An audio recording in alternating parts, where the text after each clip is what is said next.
నుంచి మమ్మల్ని కాపాడుకుంటూ వస్తున్న దామలకు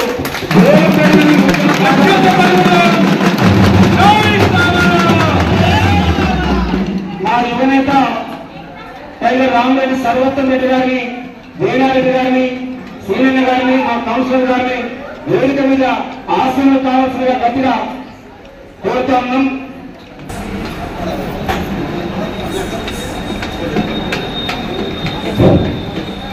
ఓకే, పెద్దలందరూ వచ్చున్నారు. మన కార్యక్రమాలు సంపాదించుకుంటామని చూసాను. మేము 1982 నుంచి రాజకీయాలు ఉన్నా. మేము నిత్యం దామోదర్ గారికి వేది మా ఢిల్లీ లేక పండగం రాకపోతే ఎమ్మెల్యే దామోదర్ రెడ్డి గారు ఫోన్ పోయి అప్పుడు వింటాం. అప్పటి నుంచి పెద్ద మనసుతో ఖర్చు ఉంది. ఆయన సంపాదించుకున్న 1000 ఎకరాలు పోగొట్టుకుంటే తప్ప ఒక్క పైసా కూడా ప్రజల మీద ఆధారపడి సంపాదించుకోలేదు. ఈ విషయంలో ఏ కమ్యూనిస్ట్ పార్టీ కూడా దామోదర్ రెడ్డి గారికి విలక్షణం కాదు అనే విషయాన్ని చెప్పాలి.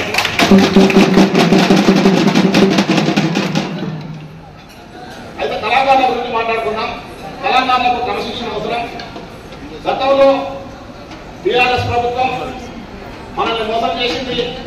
మన ఉద్యమ పాటల్ని వాడుకుంది. తెలంగాణ ఉద్యమంలో అందరితో పాటు మనం పనిచేసినాం, ఎన్నో త్యాగాలు చేసినాం.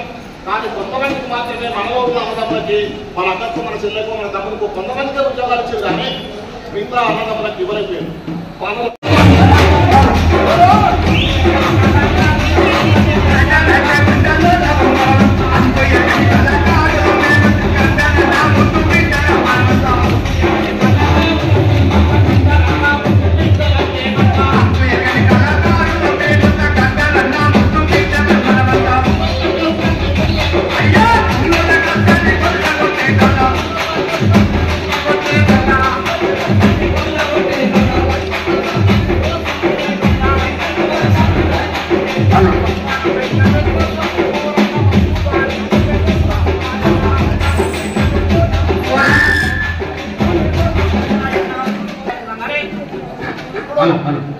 కళాకారుల గురువు కావాలని చెప్పేసి మనం పోరాటం చేస్తున్నాం. కళాకారులు వాళ్ళు ప్రజల పన్నుల ద్వారా జీతం తీసుకుంటూ రాజకీయ వేదికలు, టిఆర్ఎస్ పెట్టినటువంటి రాజకీయ వేదికల పైన వాళ్ళు పాటలు పాడేటువంటి టిఆర్ఎస్ పార్టీకి ఉన్నటువంటి టిఆర్ఎస్ నాయకులే, టిఆర్ఎస్ లో సభ్యత్వం ఉన్నటువంటి నాయకులే ఆ యొక్క సాంస్కృతిక సారథి కళాకారులు.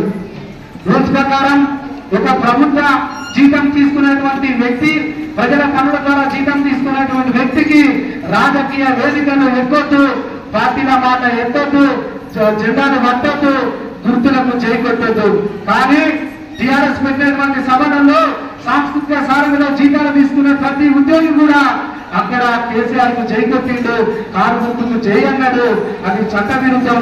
వాళ్ళకి ఇప్పటికైనా కానీ సస్పెండ్ చేయాలని కోరుకుంటూ అదేవిధంగా 551 మందికి నోటిఫికేషన్ ఇచ్చి, నోటిఫికేషన్ విరుద్ధంగా, రాజ్యాంగ విరుద్ధంగా 584 మందిని రిక్రూట్ చేసి ఆ యొక్క టిఆర్ఎస్ పార్టీ నాయకులను టిఆర్ఎస్ ఉద్యోగులుగా పెంచి పోషిస్తున్న సాంస్కృతిక సారథిని ప్రక్షాళన చేసి సాంస్కృతిక శాఖను ప్రక్షాళన చేయాల్సిందిగా మనస్ఫూర్తిగా కోరుకుంటూ ఈ యొక్క ఉద్యమ నిరుద్యోగ కళాకారులకు న్యాయం చేయాలని మా పెద్దలను కోరుకుంటూ మరి సూర్యాపేట పట్టణంలో ఉద్యమ నిరుద్యోగ కళాకారుల ఆత్మీయ సమ్మేళనానికి సభా అధ్యక్షులు అనుదీప్ గారికి, అట్లాగే రాష్ట్ర అధ్యక్షులు కిరణ్ కుమార్ గారికి, ఇప్పటి వరకు ప్రసంగించిన కోశాధికారి ప్రధాన కార్యదర్శి ప్రతాప్ గారికి, కోశాధికారి రాజు గారికి, కార్యనిర్వాహకులు ప్రవీణ్ కుమార్ గారికి, అదేవిధంగా రాష్ట్ర కాంగ్రెస్ నాయకులు కొప్పుల వేనారెడ్డి గారికి, Congress party Suryapet floor leader councillor మా కక్కినేని శ్రీనివాస్ గారికి, అదేవిధంగా కౌన్సిలర్ రాజేందర్ గారికి, మా టౌన్ కాంగ్రెస్ ప్రెసిడెంట్ అమ్జద్ అలీ గారికి, ఇక్కడికి విచ్చేసిన నా తోటి కళాకారులందరికీ, అన్నారముల పక్క అందరికీ పేరు పేరు నమస్కారం. వాస్తవంగా ఈరోజు కార్యక్రమానికి నాన్నగా రావాల్సిందే. ఎందుకంటే వారికి మొదటి నుంచి కూడా కళాకారులన్నా ఇందాక చెప్పినట్టు 1983 నుంచి కూడా వారి ప్రాంతంలో ఎవరు సభలు పెట్టినా కళాకారుల తరఫున వారిని పూర్తి మద్దతు ప్రకటిస్తూ ఆ కార్యక్రమాల్లో పాల్గొంటూ మీకు అండగా ఉన్నారు. ఈ రోజు వారికి కొంచెం టైఫాయిడ్ జ్వరం వచ్చింది. 3 రోజుల నుంచి దాదాపు 102-103 జ్వరం నడుస్తున్నది. అందుకోసం డాక్టర్లు 5 రోజులు విశ్రాంతి తీసుకోవాలంటే దీనికోసం ఈ రోజు కార్యక్రమం ఉంది. నేను హైదరాబాద్ లో ఉంటే పొద్దున ఫోన్ చేసి మధ్యాహ్నం కార్యక్రమం ఉంది, తప్పకుండా రావాలంటే మీ కార్యక్రమం కోసం అని చెప్పి వాస్తవంగా కళాకారుల సమస్యల గురించి అనుదీప్ గారు ఎప్పటికప్పుడు వచ్చి కలుస్తూ ఉంటారు, వారు చెప్తూ ఉంటారు. మధ్యలో కొంచెం గ్యాప్ ఏర్పడ్డ మాట వాస్తవం. కానీ 2018 నుంచి కూడా కాంగ్రెస్ పార్టీ ఆ రోజు ఉత్తమ్ కుమార్ రెడ్డి గారి నాయకత్వంలో కళాకారులందరినీ ఏకం చేసి సంవత్సరాల అవకాశం ఇవ్వాలంటే 5 సంవత్సరాల అవకాశం ఇచ్చే ప్రయత్నం మళ్ళీ చేసినారు. కానీ మొన్న ఎన్నికల్లో మాత్రం అందరూ అర్థం చేసుకున్నారు. ఇది మాటలు చెప్తారు, గాలిని చేస్తారు, కానీ వాస్తవంగా ఎవరికి న్యాయం చేయకపోయినారు కేసీఆర్ గారు గుర్తించినారు. కళాకారుల గురించి చెప్తూ నేను ఆ రోజు జియోని చదివిన, దాంతోపాటు కళాకారుల దగ్గర తీసుకునే అఫిడవిట్ కూడా చూసినాను. ఆ రోజు 100 రూపాయల స్టాంప్ పేపర్ మీద ఏ రాసి ఇచ్చినా కళాకారులు మేము ప్రభుత్వ ఉద్యోగంలో ప్రభుత్వ ప్రచారానికి మేము మా సేవలు వినియోగిస్తాము, ప్రైవేట్ కార్యక్రమంలో కనుక మీ పాల్గొన్నట్టయితే మమ్మల్ని బహిరంగంగా మీరు ఉద్యోగాల నుంచి తొలగించవచ్చు అని చెప్పి కూడా వారు 100 రూపాయల స్టాంప్ పేపర్ రాసి ఇచ్చినారు. దాని తర్వాత ఏమన్నా అంటే ప్రతి టీఆర్ఎస్ పార్టీ మీటింగ్ లో కళాకారులందరూ ఎవరయ్యా అంటే ఆ ప్రభుత్వ ఉద్యోగులు చేయడం వాళ్ళే. వాళ్ళు ప్రభుత్వ ఉద్యోగుల, కాంట్రాక్ట్ ఉద్యోగుల, అవుట్ సోర్సింగ్ ఉద్యోగుల అనే దాని మీద కూడా క్లారిటీ లేదు. వాస్తవం చెప్పాలంటే వాళ్ళను ఏదో విధంగా వాళ్ళ పార్టీ ప్రైవేట్ కార్యక్రమాలు ఉపయోగించుకోవాలనే ఆలోచనతోటి ఆ రోజు ఆలోచన చేయకుండా, అంటే వారిని ఏ విధంగా ఉపయోగించుకోవాలని ఆలోచన చేయకుండా వారిని ఆ విధంగా అపాయింట్ చేయడం జరిగింది. చాలా సంతోషం. రేవంత్ అన్న ఈ రోజు అన్ని రకాలుగా ఆలోచన చేస్తున్నారు. సంస్కృతం మన తెలంగాణలో చాలా కీలకమైనది. అట్లాంటి విషయంలో మీ కళాకారులుగా మిమ్మల్ని ఎట్లా ఉపయోగించుకోవాలనే ఆలోచన 5 సంవత్సరాల అవకాశం ఇవ్వాలంటే 5 సంవత్సరాల అవకాశం ఇచ్చే ప్రయత్నం మళ్ళీ చేసినారు. కానీ మొన్న ఎన్నికల్లో మాత్రం అందరూ అర్థం చేసుకున్నారు. ఇది మాటలు చెప్తారు, గాలిని చేస్తారు, కానీ వాస్తవంగా ఎవరికి న్యాయం చేయకపోయినారు కేసీఆర్ గారు గుర్తించినారు. కళాకారుల గురించి చెప్తూ నేను ఆ రోజు జియోని చదివిన, దాంతోపాటు కళాకారుల దగ్గర తీసుకునే అఫిడవిట్ కూడా చూసినాను. ఆ రోజు 100 రూపాయల స్టాంప్ పేపర్ మీద ఏ రాసి ఇచ్చినా కళాకారులు మేము ప్రభుత్వ ఉద్యోగంలో ప్రభుత్వ ప్రచారానికి మేము మా సేవలు వినియోగిస్తాము, ప్రైవేట్ కార్యక్రమంలో కనుక మీ పాల్గొన్నట్టయితే మమ్మల్ని బహిరంగంగా మీరు ఉద్యోగాల నుంచి తొలగించవచ్చు అని చెప్పి కూడా వారు 100 రూపాయల స్టాంప్ పేపర్ రాసి ఇచ్చినారు. దాని తర్వాత ఏమన్నా అంటే ప్రతి టీఆర్ఎస్ పార్టీ మీటింగ్ లో కళాకారులందరూ ఎవరయ్యా అంటే ఆ ప్రభుత్వ ఉద్యోగులు చేయడం వాళ్ళే. వాళ్ళు ప్రభుత్వ ఉద్యోగుల, కాంట్రాక్ట్ ఉద్యోగుల, అవుట్ సోర్సింగ్ ఉద్యోగుల అనే దాని మీద కూడా క్లారిటీ లేదు. వాస్తవం చెప్పాలంటే వాళ్ళను ఏదో విధంగా వాళ్ళ పార్టీ ప్రైవేట్ కార్యక్రమాలు ఉపయోగించుకోవాలనే ఆలోచనతోటి ఆ రోజు ఆలోచన చేయకుండా, అంటే వారిని ఏ విధంగా ఉపయోగించుకోవాలని ఆలోచన చేయకుండా వారిని ఆ విధంగా అపాయింట్ చేయడం జరిగింది. చాలా సంతోషం. రేవంత్ అన్న ఈ రోజు అన్ని రకాలుగా ఆలోచన చేస్తున్నారు. సంస్కృతం మన తెలంగాణలో చాలా కీలకమైనది. అట్లాంటి విషయంలో మీ కళాకారులుగా మిమ్మల్ని ఎట్లా ఉపయోగించుకోవాలనే ఆలోచన మీకు బాధ్యతలు ఏం చెప్పాలి, మీరు ఏ విధంగా ప్రచార కార్యక్రమంలో ప్రభుత్వ కార్యక్రమాల్లో పాల్గొనే పరిస్థితి ఉంటుందని చెప్పి ఆలోచన చేస్తున్నారు. అదే కాక మీకు ఎలాంటి ఉద్యోగాలు అయితే సరిపోతాయో కూడా ఆలోచన చేయాల్సిన అవసరం ఉంది. ఏదో ఇక్కడ ఈ రోజు అన్ఎంప్లాయ్మెంట్ ఉన్నది, మీకు ఎంప్లాయ్మెంట్ ఇచ్చి 1000-1500 మందికి ఇచ్చి చేయడం కాదు. లాస్ట్ లో ఉన్న గ్రామీణ ప్రాంతంలో ఉన్న కళాకారులు కూడా ఈ రోజు కాంగ్రెస్ పార్టీ వల్ల సామాజిక న్యాయం జరిగింది, నానాజనులను గుర్తించిందని చెప్పి ఆలోచన ఉండాలని కాంగ్రెస్ పార్టీ ఆలోచన. అందుకోసమే ఒక సమగ్రమైన పాలసీని తీసుకొచ్చే ప్రయత్నం చేస్తున్నాం. మీరు చెప్పిన ప్రతి సూచనను కూడా మీరు కాంగ్రెస్ అధిష్టానం దృష్టికి, అదే విధంగా మంత్రివర్గం దృష్టికి తీసుకెళ్తారు. మీ అందరికీ తెలుసు ఉత్తమ్ కుమార్ రెడ్డి గారు ఇక్కడ ఈ సాంస్కృతిక సేవ వారికి కూడా వివరించి చెప్తాను.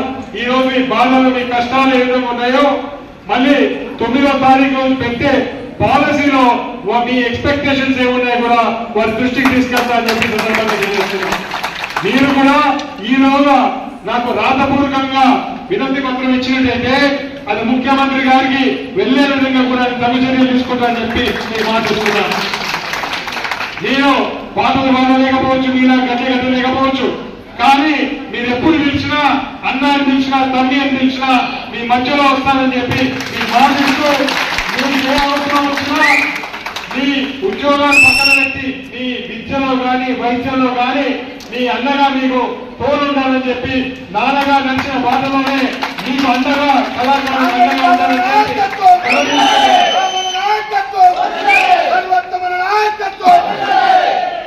మీ కార్యక్రమంలో నాకు ఇంకా చాలా కార్యక్రమాలు పోవాల్సి ఉన్నది. అయినా కానీ మీ కార్యక్రమంలో పాల్గొనాలని ఆలోచనతో నేను వచ్చినాను. మీకు మాట్లాడే అవకాశం కల్పించిన పెద్దలందరికీ కూడా పేరు పేరు నమస్కారాలు తెలియజేసుకుంటూ మీ సెలవు తీసుకుంటాను. ధన్యవాదాలు. Thank you.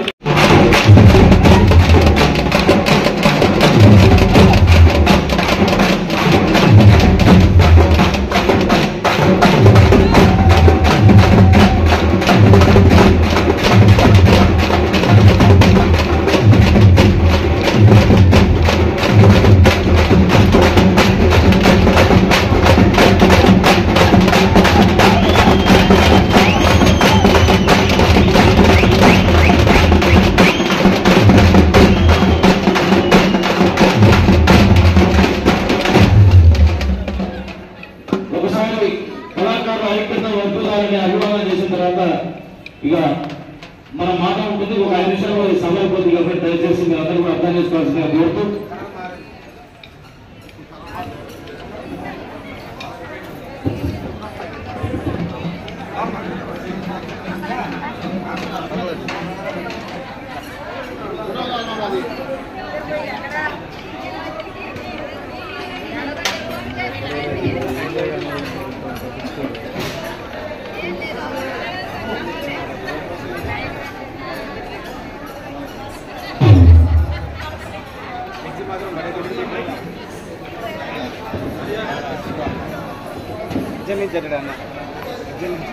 యుద్ధం పుట్టిన నేల మీద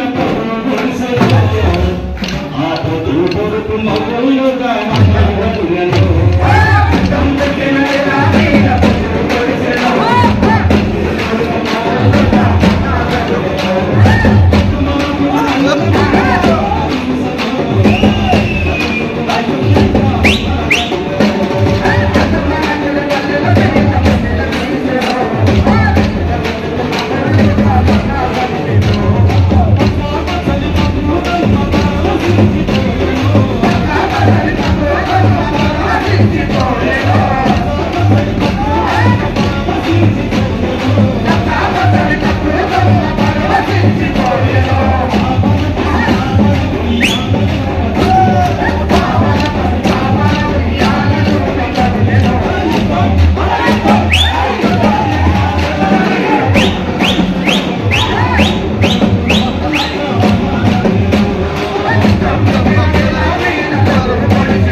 90